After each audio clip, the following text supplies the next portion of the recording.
E aí pessoal, tudo certo? Sejam todos muito bem-vindos. Hoje iremos recapitular um filme de ficção científica e comédia chamado Moon Man, de 2022. Então fiquem ligados e vamos juntos para mais esse recap.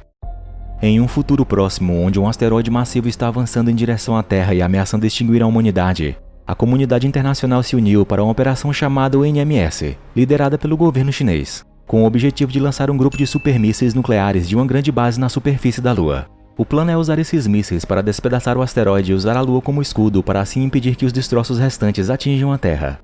Depois de 8 longos anos de um planejamento meticuloso, os mísseis são lançados e o asteroide massivo é atingido com sucesso. Isso leva todo mundo na Terra a um estado de frenesi e alívio. Enquanto isso, na Lua, o engenheiro de manutenção do projeto, chamado Dugu Yue, dá as boas-vindas à comandante do projeto, chamada Xing, que está de volta à base lunar depois de retornar do lançamento dos mísseis nucleares. Fica claro aqui que Yue tem uma paixão ardente por seu comandante, mas ela o repreende por ser preguiçoso e o envia de volta para seu estabelecimento. Porém, em certo momento, se revela que um dos mísseis nucleares foi desviado por uma tempestade solar, deixando assim alguns fragmentos do asteroide indo em direção à estação lunar NMS. A comandante Xing então alerta a todos imediatamente na base e ordena que corram para os foguetes de evacuação. No entanto, Yue está perdido em seus pensamentos sem se dar conta da ameaça iminente. Quando ele percebe os avisos e toma consciência da situação, descobre que todos os foguetes, exceto um, já partiram da superfície da Lua. O último foguete é pilotado por Xing, e Yue corre em direção a ela em seu veículo espacial. Infelizmente, no caminho ele acaba batendo em uma enorme cratera, e Xing é obrigado a decolar, deixando o coitado para trás. Depois de um tempo, Yue sobe de volta à superfície e observa o foguete partindo. Ao mesmo tempo, os asteroides começam a cair na superfície da Lua, destruindo tudo em seu caminho. Temendo por sua vida, ele então corre em direção a uma cratera próxima em busca de abrigo. No entanto, o impacto de um asteroide o arremessa para o alto como um boneco de pano, o deixando inconsciente. Porém, sem que ele soubesse, outro asteroide maciço passa bem perto da Lua, indo em direção à Terra.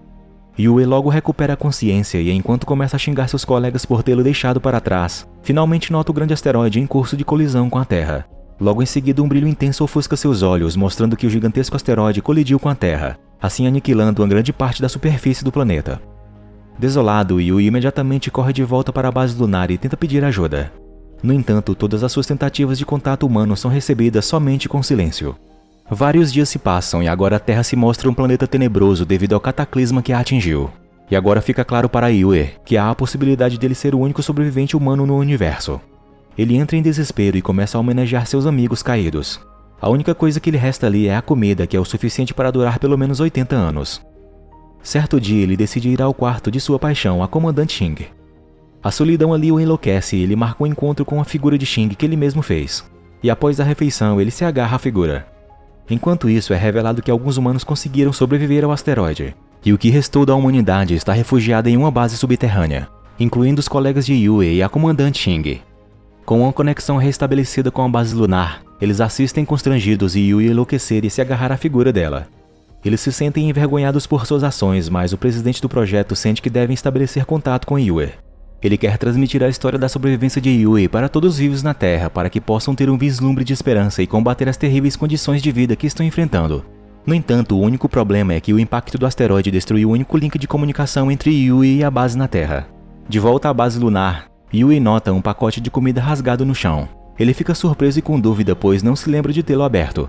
Quando de repente ele ouve um barulho vindo do depósito, e quando chega lá nota o que parece ser a sombra de uma mulher muito bem torneada. Isso faz Yue ter esperanças novamente e ele começa a sonhar em repovoar a Terra. Ele até começa a flertar com a sombra que ele pensa ser de uma mulher. No entanto, para sua surpresa, ele descobre que é apenas um canguru chamado Kong, que estava comendo a comida armazenada. Aparentemente, o animal foi levado para a base lunar para fins de pesquisa. Yue rapidamente pega uma pá e tenta assustar o animal para longe da despensa.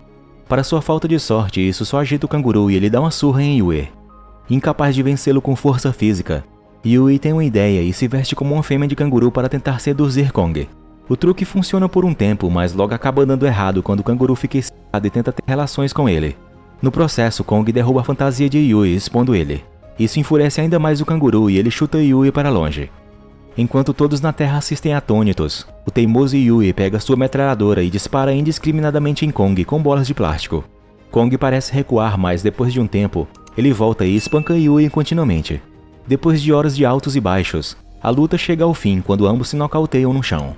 Quando Yue se levanta, ele percebe que o dispositivo de comunicação está recebendo sinais da Terra. Isso então acende novamente uma esperança em Yui de que talvez a humanidade tenha sobrevivido. No entanto, sem que ele saiba, é revelado que o sinal foi causado pela cauda do canguru. Depois de recuperar a vontade de voltar para casa, o último homem vivo na Lua emocionalmente diz a Kong que eles podem ter uma chance de voltar para casa novamente. No entanto, o canguru arruina o momento dele e o golpeia novamente. Passaram-se 224 dias desde a catástrofe global. E agora, Yui aprendeu a conviver com o canguru. Ele também criou um plano de fuga para a Terra, no qual é usar a nave deixada para trás pela missão Apollo 18, e assim lançar-se a uma estação espacial próxima e usar as suas cápsulas de escape para retornar à Terra. Um dia, Yui parte para recuperar a nave com Kong. Os dois finalmente conseguem trazê-la de volta à base, mas Yui percebe que ele só pode transportar um peso de até 9 quilos. Esse problema só pode ser resolvido se ele conseguir encontrar um sistema de propulsão diferente. Felizmente, o protótipo de uma arma nuclear ainda está na Lua, então Yui decide ir buscá-lo. Depois de se preparar com os equipamentos necessários, ele imediatamente parte com Kong para recuperar o foguete nuclear. Porém, estando ciente que a jornada pode levar semanas, já que o prédio de pesquisa que abriga o foguete está localizado do outro lado da Lua. De volta à Terra, a comandante Xing e os outros observam com ansiedade, pois o veículo de Yui é movido apenas por energia solar, sendo que o Sol só brilha na superfície da Lua apenas por 14 dias por ciclo lunar. Isso significa que o carro só pode percorrer 6.500 km. Porém, o prédio de pesquisa está localizado a 8.000 km da base de Yui. Quando o Sol se pôr na Lua, Yui ficará preso no meio do nada e congelará até a morte. Quando toda a esperança parece perdida, Xing e os outros notam que Yui está na verdade indo na direção oposta. Acontece que ele está planejando perseguir a luz do Sol, já que a Lua só gira a 16 km por hora. Isso dá a ele exatamente 41 dias para completar sua missão, durante os quais ele só pode dormir 4 horas por dia. Com o passar dos dias, ele fica muito cansado e até começa a alucinar. Felizmente, Kong está lá para motivá-lo a continuar. Depois de uma jornada longa e perigosa, os dois finalmente chegam ao prédio de pesquisa. Lá dentro, Yui encontra uma ogiva nuclear e cuidadosamente a coloca no chão. No entanto, o canguru começa a brincar com os botões de controle, colocando a missão em perigo e levando Yui ao modo de pânico. Em seu caminho de volta para a base com a ogiva nuclear, ele tranca Kong dentro do compartimento de carga para impedi-lo de prejudicar a missão novamente. É uma jornada longa e difícil, e então Yui coloca uma música alta para se manter entretido. Como resultado, ele não percebe quando o compartimento que carrega o canguru se desprende de seu veículo, deixando assim o pobre animal para trás. Depois de viajar centenas de quilômetros, Yui finalmente percebe que Kong foi deixado para trás por causa de seu erro. Agora ele tem que enfrentar uma decisão difícil. Se ele voltar para pegar Kong, perderá a luz do sol e o veículo deixará de funcionar. Mas se ele não for, Kong morrerá congelado.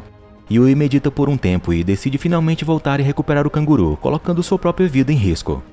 Então, depois de horas viajando na direção oposta, ele chega ao compartimento esquecido e se reúne com seu amigo novamente. Os dois compartilham um momento emocional e, como um filhote, Kong o lambe de felicidade. Os dois então partem de volta para sua jornada em direção à base, tentando não dormir enquanto o sol continua se afastando de seu veículo. Infelizmente, mesmo depois de todos os seus esforços, o sol foge dos dois, tornando impossível continuar e de sobreviver ali. Apesar disso, Yui se recusa a desistir e continua dirigindo o veículo até que esteja forçado às suas últimas horas de bateria. Ele também desliga o aquecimento para economizar o máximo de bateria possível. Porém, inevitavelmente, o carro fica sem bateria e para a 55 km de distância da base. E para piorar, a dupla agora só tem somente 3 horas de oxigênio restante e Yui finalmente desiste. Ele sai do veículo e espera por sua morte. No entanto, uma ideia repentina o atinge quando ele percebe que seu amigo canguru é atraído pelo reflexo de seu espelho.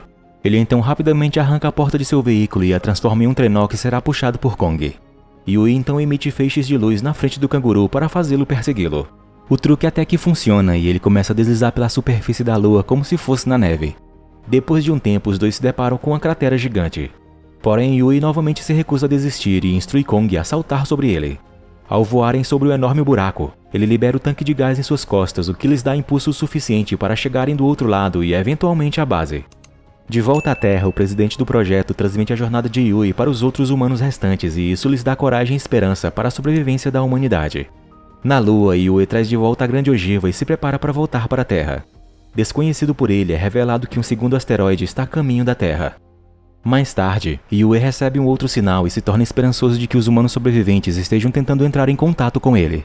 Mas, infelizmente, logo sua felicidade se transforma em decepção quando ele vê que isso está acontecendo devido ao canguru mexendo nos fios. Dessa forma, Yui perde a esperança novamente e decide abortar sua missão. No entanto, as pessoas na Terra se recusam a deixá-lo desistir e pensam em uma ideia para contatá-lo. Todos eles então se reúnem em um lugar específico e coletivamente brilham suas lanternas em direção à Lua. Yue eventualmente percebe o sinal e se emociona em lágrimas, percebendo que não é o único humano vivo. Mais tarde, com motivação renovada, ele realinha os receptores e finalmente consegue contatar os humanos na Terra, incluindo sua paixão, a comandante Xing. Em um momento privado, Yue confessa a Xing que ela foi a única razão para que ele se juntasse naquela missão da UNMS. Xing é comovida pela confissão e pede desculpas a ele por tê-lo deixado para trás. Na cena seguinte, Yue, com a ajuda de seus colegas de equipe na Terra, começa a modificar o sistema de propulsão do foguete usando a arma atômica para que ela possa levá-lo de volta para casa. Depois de completar a configuração, Yue e Kong embarcam em sua jornada e entram em órbita com segurança, sem saber que um segundo asteroide massivo está se dirigindo diretamente para a Terra. Enquanto os humanos que restaram comemoram em casa, Yue consegue chegar na estação espacial. E quando se prepara para entrar nas cápsulas de escape, a comandante Xing finalmente descobre sobre esse outro asteroide que está ameaçando aniquilar a Terra completamente. A sede da UNMS então percebe que apenas Yue é quem pode salvar a humanidade, já que ele está em posse da última arma nuclear no mundo a bordo da Estação Espacial Lunar. Sem escolha, Xing dá a notícia a Yue, que surpreendentemente concorda em se sacrificar para salvar a humanidade. Após isso, a UNMS ordena que todos na Terra retornem aos seus abrigos e se preparem para o pior. Enquanto isso, no espaço, Yue se despede emocionalmente de Kong e o envia de volta à Terra em uma cápsula de escape. Yue fica desolado, mas logo se recompõe, pois foi encarregado de salvar a humanidade. Depois de um tempo, ele se dirige ao asteroide e entra em um aglomerado de grandes rochas. Ele tenta o evitar ao máximo, mas seus arredores se tornam mais lotados e caóticos. Quando então uma rocha colide com sua nave, fazendo com que ela vire violentamente no espaço. Yue se esforça para estabilizá-la, pois estava completamente fora de controle. Mas logo ele encontra uma solução. Ele quebra a porta da nave e a usa para equalizar a pressão, finalmente fazendo com que a rotação parasse. Yue verifica o motor da nave e descobre que foi completamente destruído e que não pode mais levá-lo até o asteroide. Sem outra escolha, ele então decide levar manualmente a bomba nuclear até o gigantesco asteroide. Isso significa que Yue morrerá de forma extremamente dolorosa. No entanto, sem hesitar, ele se aventura e desbloqueia a ogiva. Em seguida, usa sua mochila a jato para ir direto ao imenso asteroide, enquanto arrasta a bomba nuclear consigo. O traje espacial de Yue vai sendo lentamente destruído devido a detritos no caminho, mas ele enfim consegue chegar ao asteroide. Em seu último momento, ele se lembra de sua paixão, a comandante Xing, antes da enorme explosão acontecer e deixar o asteroide reduzido a pedaços. De volta à Terra, as pessoas finalmente saem de seus abrigos e notam a gigantesca explosão no céu. Eles ficam eufóricos por terem sobrevivido àquele apocalipse, mas também ao mesmo tempo tristes pelo sacrifício de Yue. Vários anos se passam, e os humanos conseguiram restaurar a Terra à sua antiga glória. O canguru Kong é devolvido a seu habitat natural, enquanto a comandante Xing e sua equipe são enviados novamente à Lua para continuar seu trabalho de proteger a Terra contra ameaças espaciais.